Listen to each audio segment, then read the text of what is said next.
Friends, today we will learn about sensory organ. What are the organs that we can sense? Sensory organs at the periphery of the body are the windows of the brain because they keep the brain aware of what is going on in the external world. When stimulated, sensory receptors generate nerve impulses that travel to the central nervous system. Nerve impulses arriving at the cerebral cortex of the brain result in sensation. We see, hear, taste, and smell with our brain, not with our sensory organs. Now come to eye. Eye. The eyes are complex sense organs.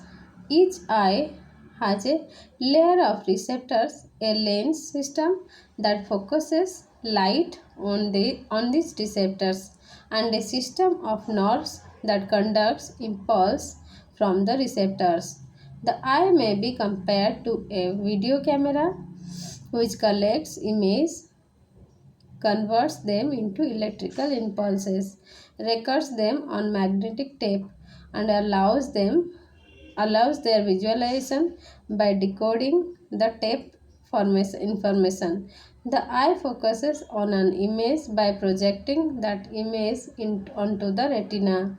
A series of events begins, the first of which is photochemical, followed by biochemical events that amplify the signal, and finally electrical impulses are sent to the brain, where the image is constructed in the mind's eye. Now come to anatomy of the eyeball. The human eye can also be divided into two main segments, that is anterior segments and another is posterior segment. The anterior segment of the eye includes the structure, cornea, iris, ciliary body and lens. Aqueous humor fills the space within the anterior segment, and anterior segment has two chambers, that is anterior chamber between cornea and iris and posterior chamber that is between iris, geniule fibers and lens. The aqueous, the aqueous humor brings nutrients to the cornea and to the lens, and it removes the products of metabolism from them. Posterior segment includes vitreous chamber. The vitreous humor fills the vitreous chamber, and it is a gelatinous mass that helps maintain the shape of the eye while allowing it to remain somewhat pliable. The lens is bathed on one side by aqueous humor and supported on the other side by vitreous humor. It has no blood supply, but it is metabolically active. It obtains nutrients from the aqueous humor. The lens is mostly water and proteins. Majority of vertebrate lens proteins are the alpha, beta and gamma crystallines. Anatomically, the wall of the eyeball consists of three layers, that is fibrous tunic, vascular tunic and retina. The fibrous tunic is the superficial coat of the eyeball and consists of anterior cornea and posterior sclera. The cornea is a transparent coat that covers the colored iris. Because it is curved, the cornea helps focus light onto the retina. Its outer surface consists of non-keratinized stratified squamous epithelium. The middle coat of the cornea consists of collagen fibers and fibroblasts, and the inner surface is simple squamous epithelium. The sclera, the white of the eye, is a layer of dense connective tissue made up mostly of collagen fibers and fibroblasts. The sclera covers the entire eyeball except the cornea. The vascular tunic is the middle layer of the eyeball, and it is composed of three parts: choroid, ciliary body and iris. The choroid is a highly vascularized structure which is posterior portion of the vascular tunic. It is deeply pigmented with melanin. It provides blood supply and absorbs scattered light. The choroid coat forms the iris in the front of the eye. The anterior portion of vascular tunic, the choroid, becomes the ciliary body. Ciliary body is located behind the iris and produces aqueous fluid that fills the front part of the eye. It maintains the eye pressure and also allows focusing of the lens. Iris is present inside the interior chamber. It acts like the diaphragm of a camera, de- dilating and constricting the pupil to allow more or less light into the eye. The retina is a light sensitive inner layer of the eye that covers about 65% of its anterior surface. It contains the light receptors, the rods and cones. These photosensitive cells in the retina convert incident light energy into signals that are carried to the brain by the optic nerve. All the nerve impulses generated in the retina travel back to the brain by way of the axons in the optic nerve. And the impulses generated in the retina travel back to the brain by way of the axon in the optic nerve. At the point of retina where the approximately 1 million axons converge on the optic nerve, there are no rods or cones. This spot, called the blind spot, is thus insensitive to light. Rods and cones are both photosensitive but respond differently to different frequencies of light. They contain different pigmented photoreceptor proteins.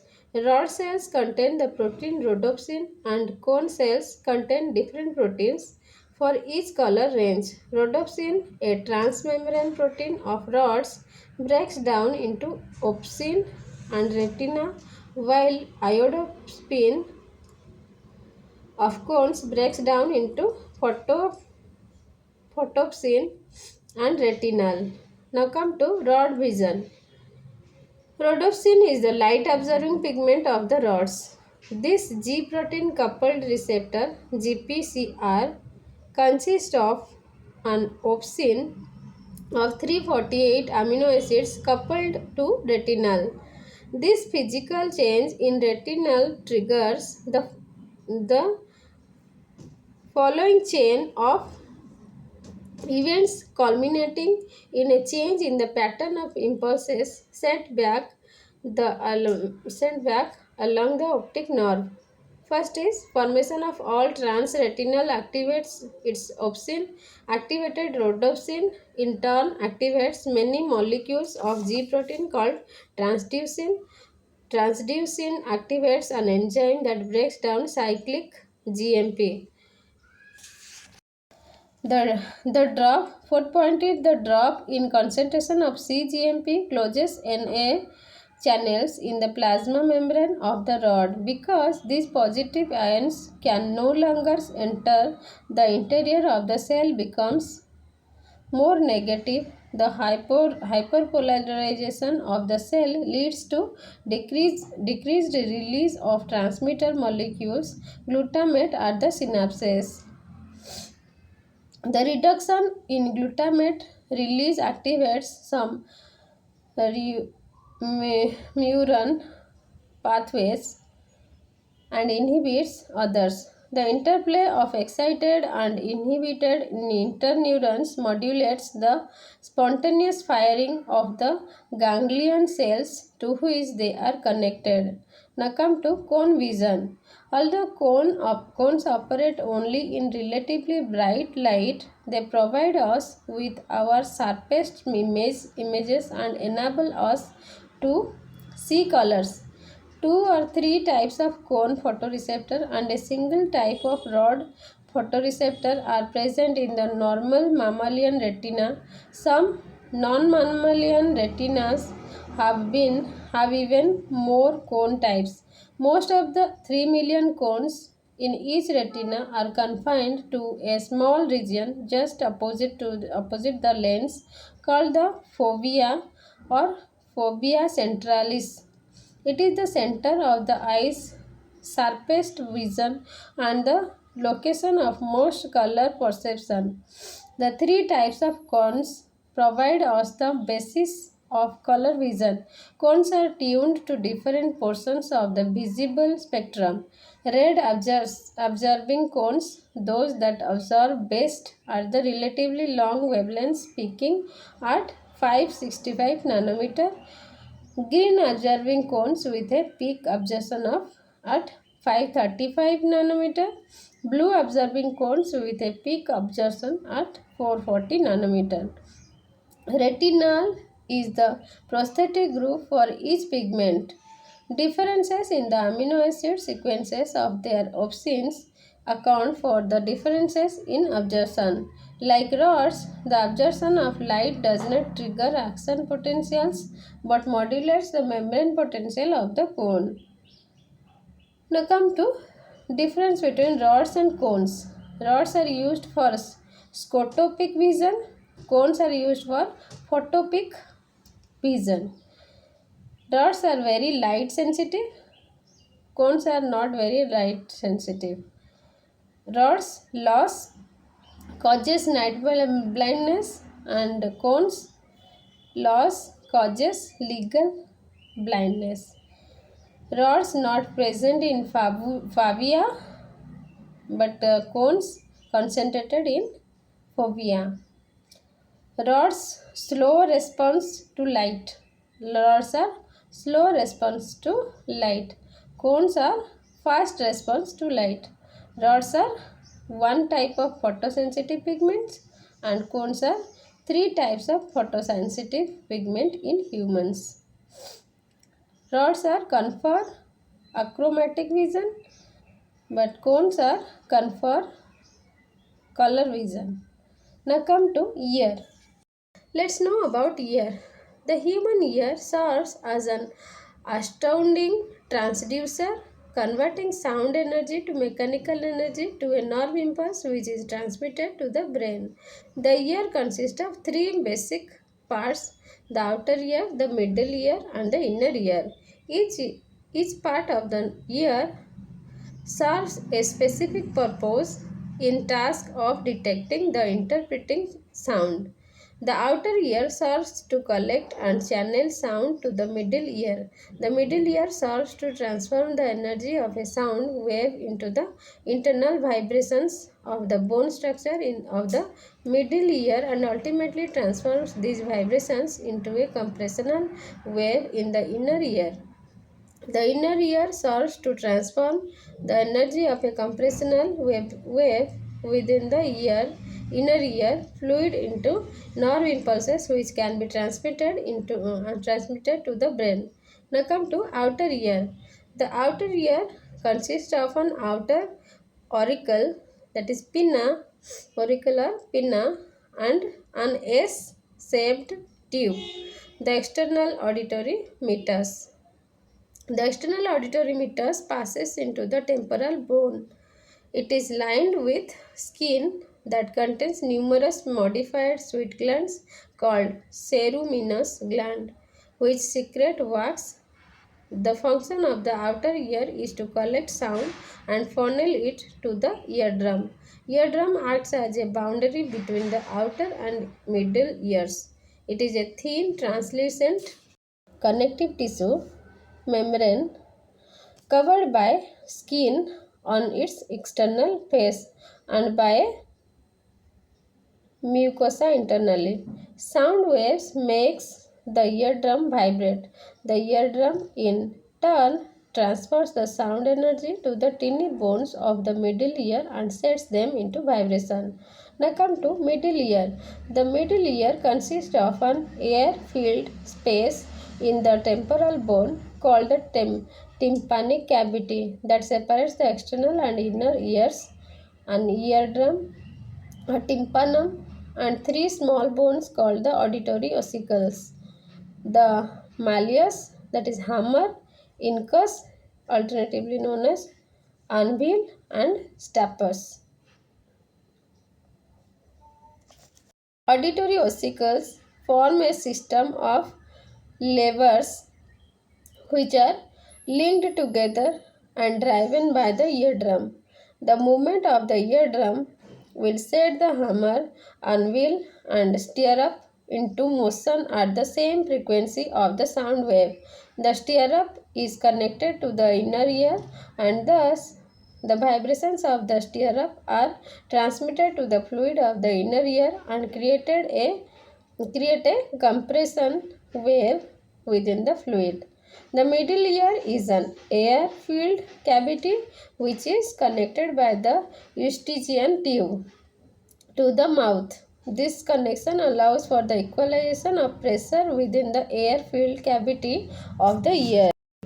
Now come to internal ear. Internal ear is also called labyrinth because of its complicated series of canals. Structurally, it consists of two main divisions, an outer bony labyrinth that encloses an inner membranous labyrinth. The bony labyrinth is a series of cavity in the temporal bone divided into three areas. First is the semicircular canals, the vestibule, both of which contain receptors for equilibrium. The cochlea contains receptors for hearing. The bony labyrinth is lined with periosteum and contains perilymph, the fluid which is chemically similar to cerebrospinal fluid surrounds the membranous labyrinth. A series of sacs and tubes inside the bony labyrinth with the same general form. The membranous labyrinth is lined by epithelium and contains endolymph. The vestibule is the oval central portion of the bony labyrinth. The membranous labyrinth in the vestibule consists of two sacs called the utricle and the saccal, which are connected by a small duct projecting superiorly and posteriorly from the vestibule are the three bony semicircular canals, each of which lies at approximately right angles to and the other two. At one end of each canal is a swollen enlargement called the ampulla. Anterior to the vestibule is the cochlea, a bony spiral canal. Sections through the cochlea reveals that it is divided into three channels: cochlear duct, scala vestibule, and sclera tympani. The cochlear duct or scala media is the continuation of membranous labyrinth into cochlea. It is filled with endolymph.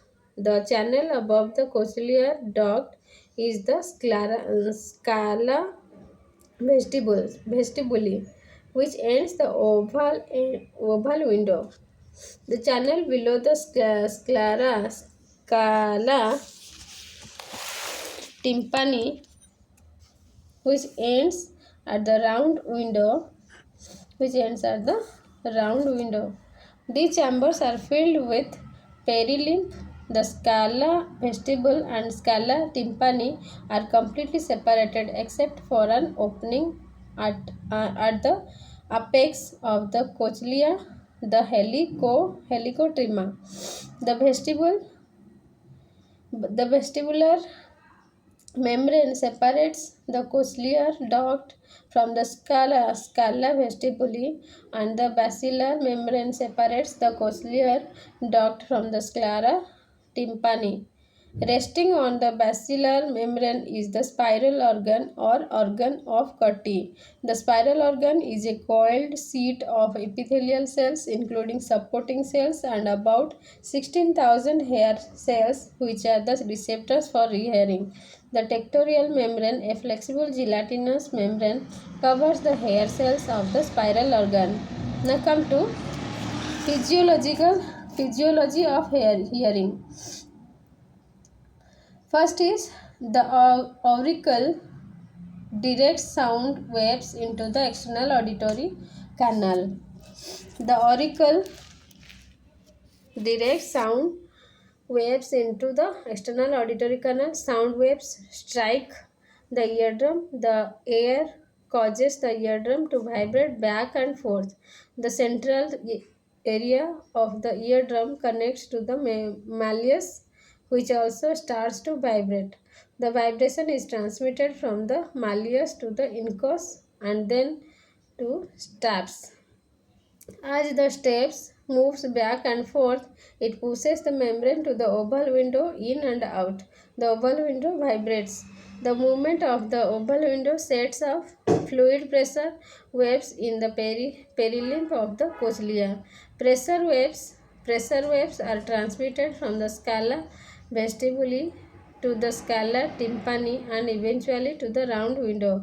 As the pressure waves deform the walls of the scala vestibuli and scala tympani, they also push the vestibular membrane back and forth, creating pressure waves in the endolymph inside the cochlear duct. The pressure waves in the endolymph cause the basilar membrane to vibrate, which moves the hair cells of the spiral organ against the tectorial membrane.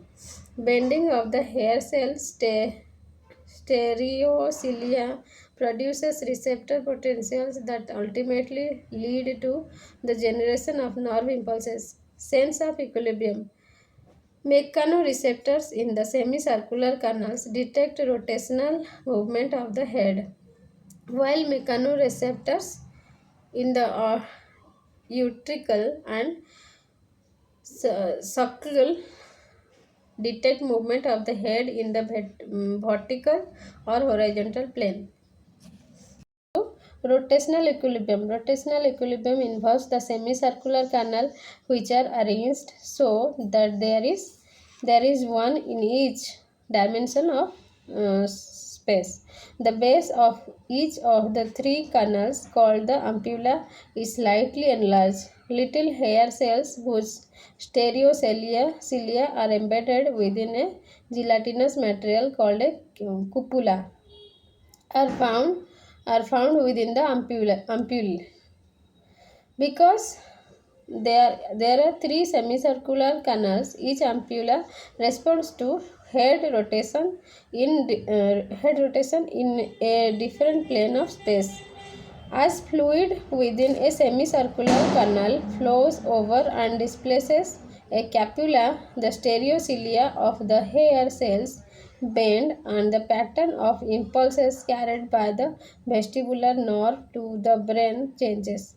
Continuous movement of fluid in the semicircular canals causes one form of motion sickness. Thank you.